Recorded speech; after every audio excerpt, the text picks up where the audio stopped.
حضرت علی لکھ رہے تھے محمد رسول اللہ لکھا تھا، فرمایا رسول اللہ کاٹ کے محمد ابن عبداللہ لکھو، تو حضرت علی کہنے لگے حضور مجھے یہ لفظ کاٹنا نہیں آتا، حضور مجھے یہ لفظ کاٹنا، کسی صحابی نے اعتراض نہیں کیا کہ لکھنا آتا تھا، کہا مجھے کاٹنا، حضور نے دوبارہ کہا علی کاٹ دو، کہا یا رسول اللہ مجھے یہ لفظ کاٹنا نہیں آتا۔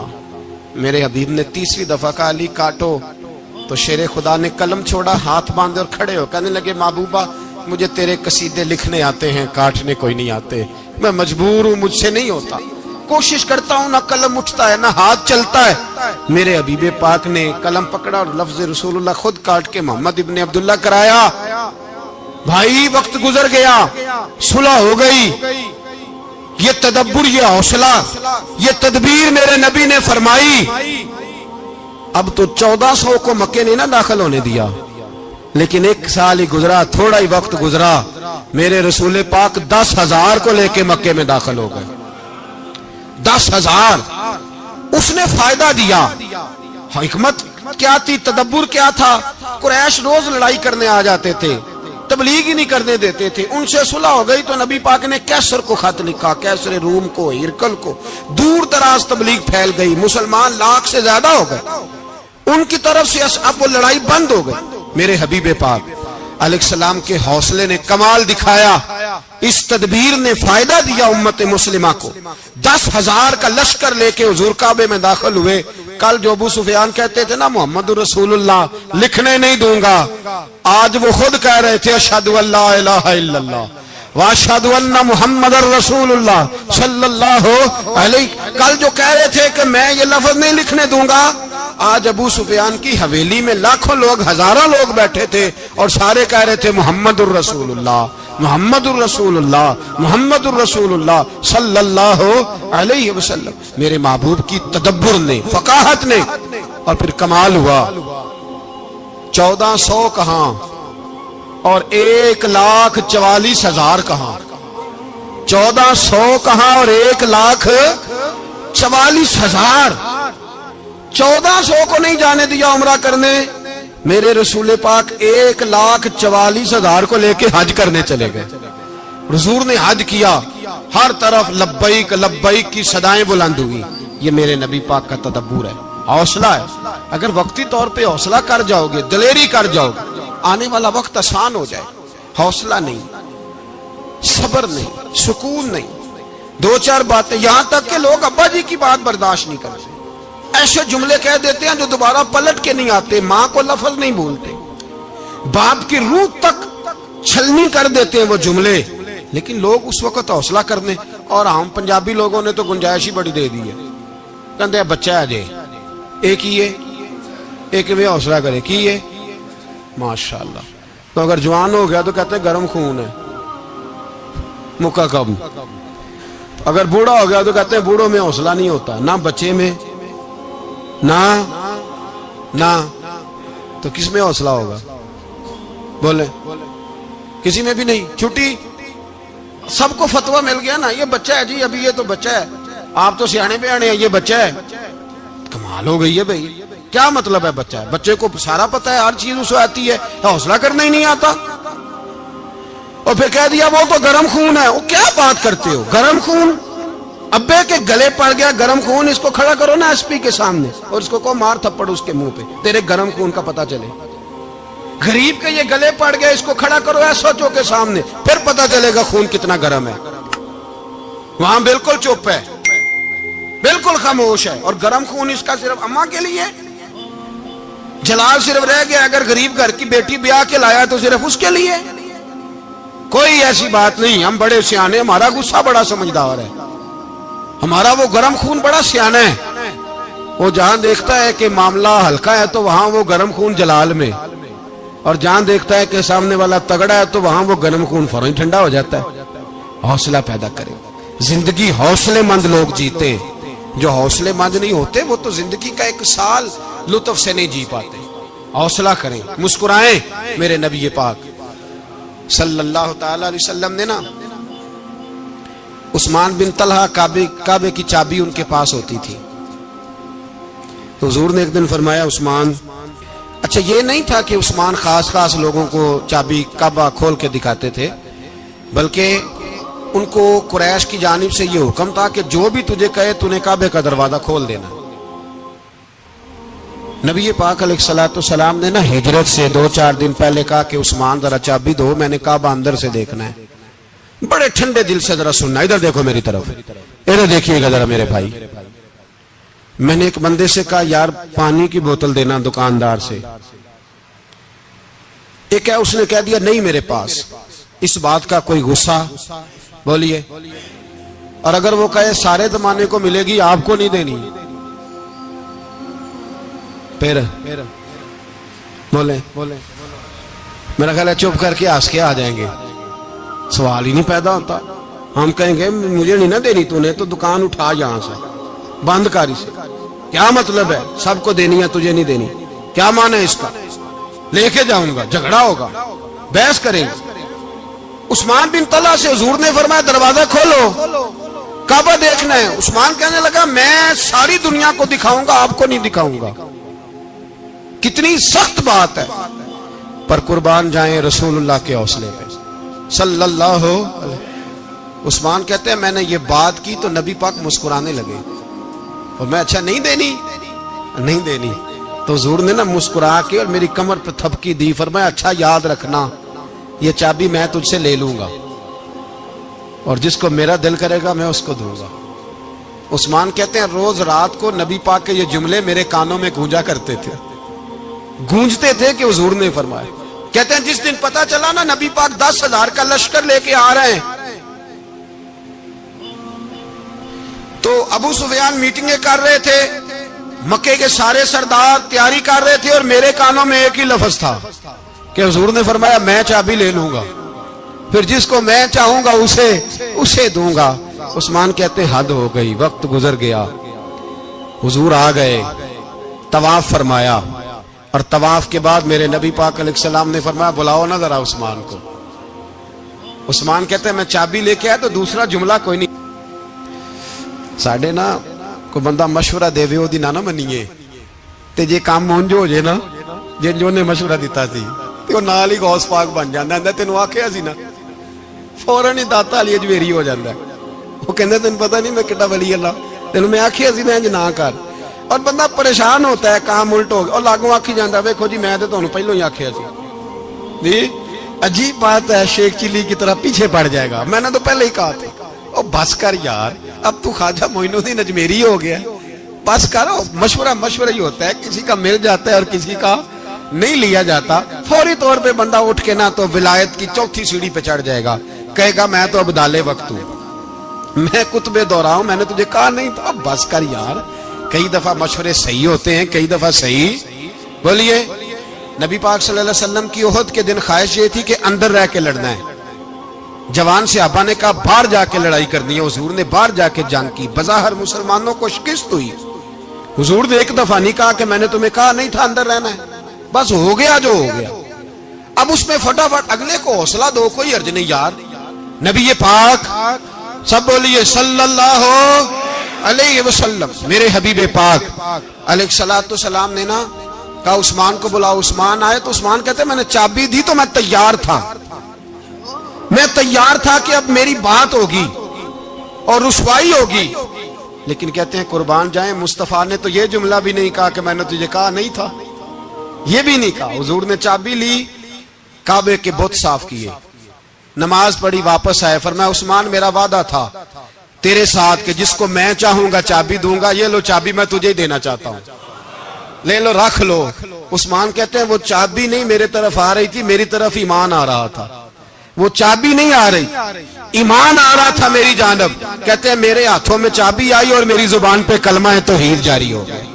بھائی تدبر، حوصلہ، صبر، رضا، ہمیں تو ٹائم بھی نہیں گزارنا ہوتا۔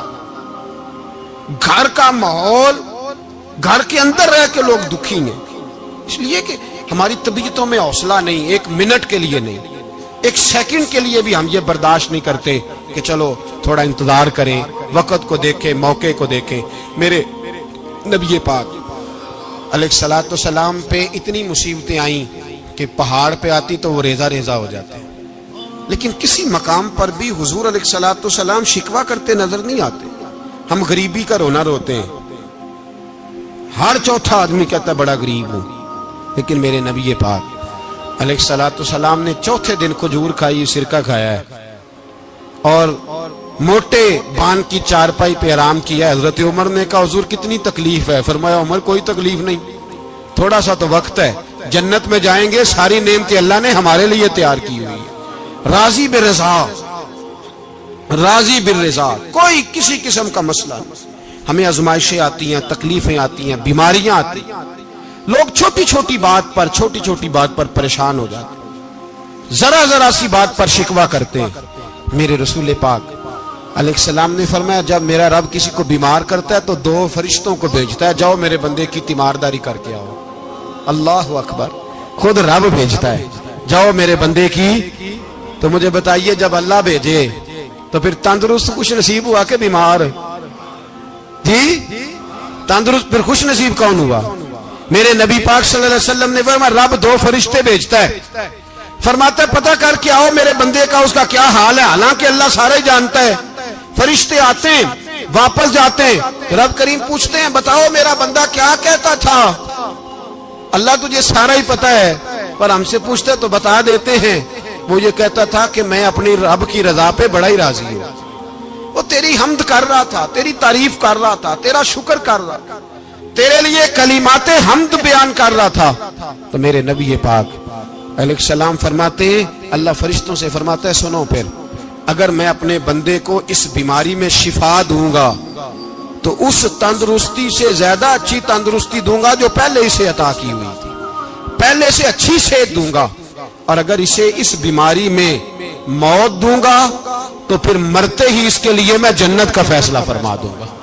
بھائی جب تو راضی بالرضا رہتا ہے، راضی بالرضا، بڑی سادی سی بات ہے بھائی. آپ گھر گئے روٹی مانگی تو اگر کسی نے کہا نا کہ اتنی تھکاوٹ ہے ٹائم پہ آیا کریں اس وقت، تو روٹی تو وہ بھی مل گئی پر اس میں لذت، وہ سکون نہیں، وہ سکون نہیں. میری اماں جی سالن پکا کے رکھ لیتی تھی تو روٹی جب بھی کوئی مانگتا تھا تو تازی بنا کے دیتی تھی، ان کی طبیعت تھی. تو میں اکثر ان سے کہتا کہ اماں جی پکا کے رکھ دیا کرو.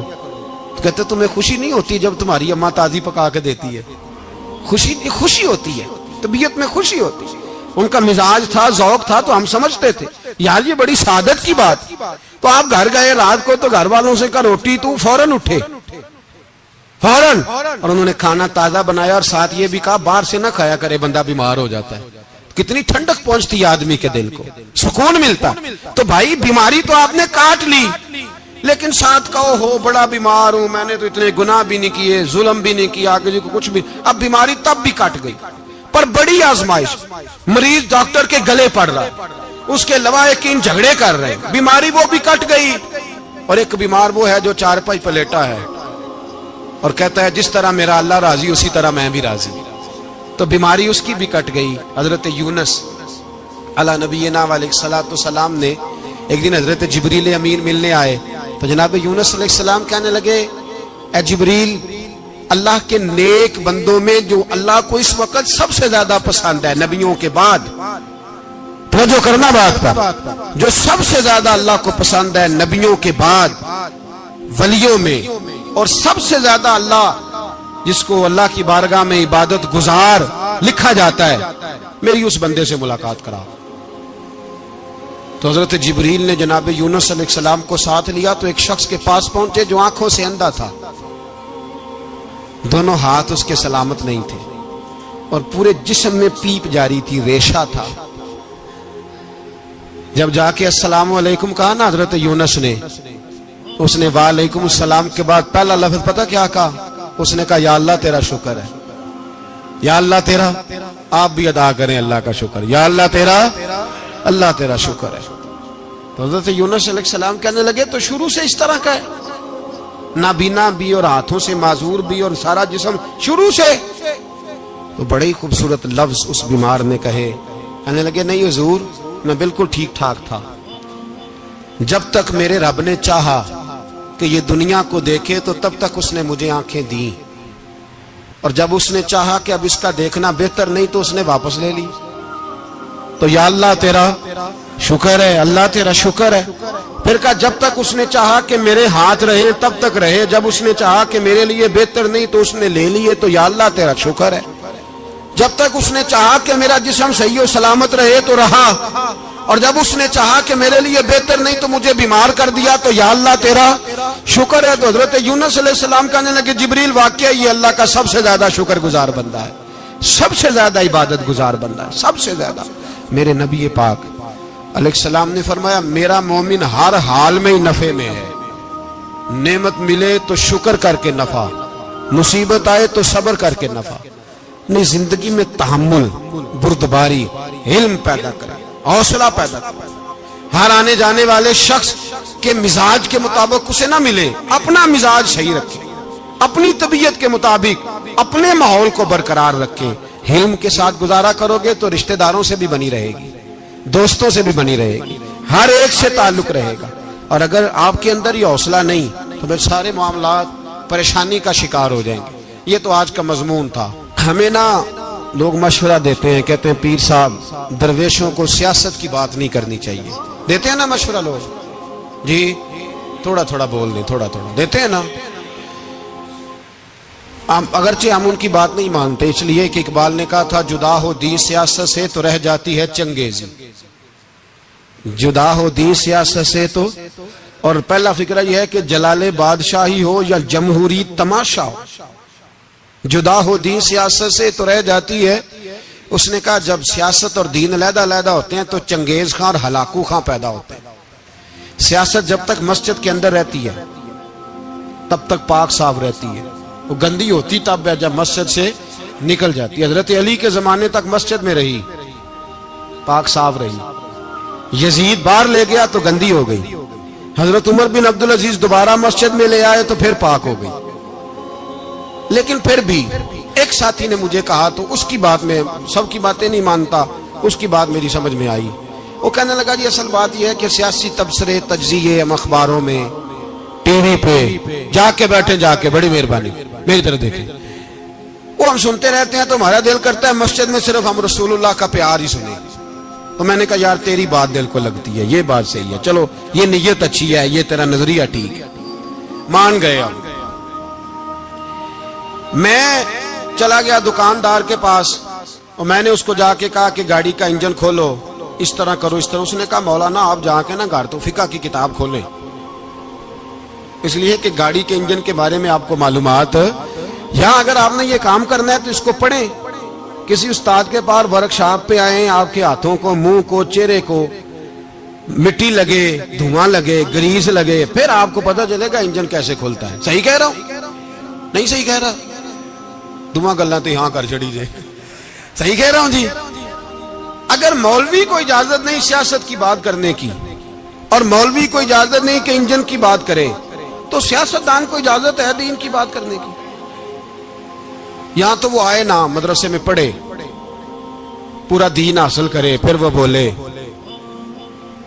تو پھر تو ٹھیک ہو گیا۔ لیکن جب اسے سورۃ اخلاص بھی سیدھی نہیں آتی تو فتوے دینے کی اس کو ضرورت ہے کوئی؟ بولے نا یار کیوں چھیڑتے ہیں سیاست؟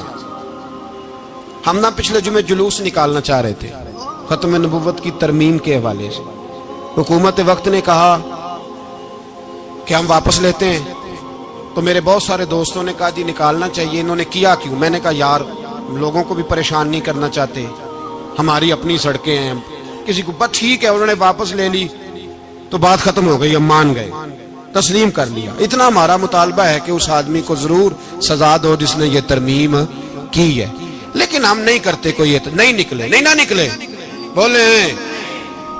تو وزیر قانون صاحب کو کیا مصیبت بنی ہوئی ہے نیا فتویٰ دینے کی؟ کہ ہے کوئی شوق انہیں دینا چاہیے فتویٰ؟ کہتے نہیں مرضیوں میں ہمارے درمیان تھوڑا ہی فرق ہے۔ مجھے یوں لگتا ہے کہ یہ جان بوجھ کر کوئی نہ کوئی ایسی شرارت کرتے ہیں جس سے لوگ اشتعال میں رہیں، جان بوجھ۔ حلم، حوصلہ، صبر ذات کے بارے میں تو ہے، لیکن اگر کوئی رسول پاک کی بے ادبی کرے تو پھر حوصلے کی بات ہے ہی نہیں، پھر تو جہاد کی بات ہے۔ اور میں دیانتداری سے مسجد میں باوضو بیٹھ کر جمعے کے دن مشورہ دیتا ہوں حکومت کو، اور وزیر قانون کو مشورہ دیتا ہوں کہ نہ فرعون کی حکومت ساری زندگی رہی، نہ نمرود رہا، نہ جاج بن یوسف رہا، نہ یزید رہا، اور یار درباری بن کے حکمرانوں کی چاپلوسی کرتے کرتے تم یہاں تک آ گئے ہو کہ اب نبی پاک کی عزت کو ہاتھ ڈالنا شروع کر دیا ہے۔ اور آپ یقین کریں سیاسی جماعتوں کا اتنا برا حال ہے کہ ان کے لیڈر کے بارے میں کوئی بات کرے تو پاگل ہو جاتے ہیں یہ احتجاج کر کر کے، اور اس نے ڈائریکٹ کہہ دیا کہ ختم نبوت کا مسئلہ ہی کوئی نہیں، جو دین کی بنیاد ہے، کسی کو پرواہ نہیں۔ مجھے تو ان لوگوں کی فکر ہو رہی ہے جن لوگوں نے انہیں ووٹ دیے ہیں، وہ اللہ کو کیا جواب دیں گے۔ اور یہ اللہ ماشاءاللہ ساری سیاسی جماعتیں اس طرح کی۔ اور میرا وزیر قانون صاحب کو بھی مشورہ ہے کہ زندگی بڑی تھوڑی ہے، بڑی تھوڑی، اللہ سب کو معاف کرتا ہے، اپنے رسول کے غداروں کو معاف نہیں کرتا۔ اور یہاں تمہاری گاڑیوں پہ جھنڈے لگے ہوئے ہیں، وہاں بھی تمہارے جھنڈے لگیں گے، پر اس لیے لگیں گے کہ یہ غدار ہے ناموس رسالت، یہ جھنڈے لگیں گے۔ شرم کرو اور ڈر جاؤ، بس کر دو، تمہارے منہ میں اب دانت پورے نہیں رہے۔ کوئی شوگر کا مریض ہے تو کوئی بلڈ پریشر کا، تو کوئی ہارٹ کا، تو کوئی کینسر کا۔ شرم کرو اور اپنی قبر کی بھی تھوڑی سی فکر کرو۔ بتاؤ پاکستان کے کتنے صدر گزرے، وزیر اعظم گزرے، تو ان کی قبریں کہاں ہیں؟ کوئی جاتا ہے ان کی قبروں پہ؟ کسی کو خبر ہے؟ کیوں اپنے لیے جہنم کٹھی کرتے؟ سارا کچھ دنیا داری رہ گئی ہے، سارا کچھ صرف یہی رہ گیا۔ حضرت ابو بکر سردار تھے، حضرت عمر سردار تھے قبیلے، حضرت عثمان سردار تھے، انہوں نے سرداریوں کو ٹھوکر مار کے رسول اللہ کے قدموں میں بیٹھنا پسند کی، سرداریاں چھوڑ کے غلام بن گئے۔ تم سرداریاں بچانے کے لیے رسول اللہ کی غداری کرتے ہو، شرم نہیں آتی؟ اور قوم شکوہ ہے مجھے ان لوگوں سے جو مولوی تو کہہ دیتے ہیں تو سیاست نہ کر، اور کسی سیاست دان کو منع نہیں کرتے کہ جب تجھے سورت فاتحہ بھی نہیں آتی تو تجھے کس نے اجازت دیا اتنی بڑی بات؟ اور میں نے پچھلے سے پچھلے جمعے بھی کہا تھا، پھر کہتا ہوں اور آن دی ریکارڈ کہتا ہوں، مرزائی کل بھی کافر تھے، آج بھی کافر ہے، اور قیامت تک، اور جو ان کے کفر میں شک کرے وہ بھی، اور پکا بے ایمان ہے، کافر ہے۔ وہ وزیر قانون ہو یا صوبائی ہو یا وفاقی ہو، من شک فی کفر ہی فقط کفر، جو مرزائی کے کفر میں شک کرے وہ بھی کافر ہے۔ ہمارے رسول آخری رسول ہے، ہم کسی کو یہ اجازت نہیں دیں گے کہ وہ ختم نبوت میں رکھڑا ڈالنے کی کوشش کرے، ہم کسی کو یہ اجازت ہے۔ اور تم نے قوم کو لوٹا، لوٹتے رہو، اب ایمان پہ ڈاکے تو نہ ڈالو۔ تمہیں دولت لوٹ کے پیٹ نہیں بھرا، اب ایمان لوٹنا شروع کر لیا ہے۔ تمہارا فیکٹریاں لوٹ کر، قومی خزانہ لوٹ کر پیٹ نہیں بھرا، بھائی مانو اب دین بیچ کر اپنی حکومتیں پکی کرو گے۔ اور وہ لوگ بھی تیار ہو جائیں جو ان بھائی مانوں کو منتخب کرتے ہیں، ان سے بھی سوال کرے گا ختم نبوت کا موضوع قیامت کے دن کہ تم بتاؤ، ان کو سپورٹ کرتے تھے جو رسول اللہ صلی اللہ علیہ وسلم کے بعد بھی کسی نبی کو نبی ماننا درست جانتے تھے؟ شرم آنی چاہیے، خیال ہونا چاہیے۔ اور میں نے کہا کہ ہمارا دل نہیں چاہتا، آپ یقین کریں، ہمیں شوق ہے جلوس نکالنے کا، تمہارے خلاف باتیں کرنے کا۔ تم نے روز تھرمامیٹر نکالا ہوتا ہے، چیک کرتے ہو کہ ایمان کتنا ہے کتنا نہیں ہے۔ یہ پاکستان اگر صوبہ سندھ ہے تو حضرت عبداللہ شاہ غازی کا ہے، اگر بلوچستان ہے تو حضرت بابا عبد الرحمان کا ہے، اور اگر پشاور ہے تو وہ صوفیاء کا ہے، اور اگر یہ دھرتی پنجاب ہے تو یہ داتا علی اجویری کی ہے، یہ بابا فرید الدین کی ہے۔ اس میں کسی غدار کو قبضہ کرنے کی اجازت بالکل نہیں ملے گی۔ اور ہم وہ لوگ بھی نہیں جو چپ کر کے اندر سوتے رہیں، قوم جو کرتی ہے کرتی رہے، ہمیں پرواہ نہیں، نہ ایسی کوئی بات نہیں۔ کوئی بندہ نہ سمجھے کہ انہیں ہوش نہیں، انہیں پتہ نہیں، ہمیں سارا کچھ ہی آتا ہے۔ پھر اگر کل کو کوئی ممتاز قادری پیدا ہو گیا تو شکوہ نہ کرنا، کل کو کوئی پھر سے عامر چیمہ نکل آیا تو شکایت نہ کرنا، یاد رکھنا۔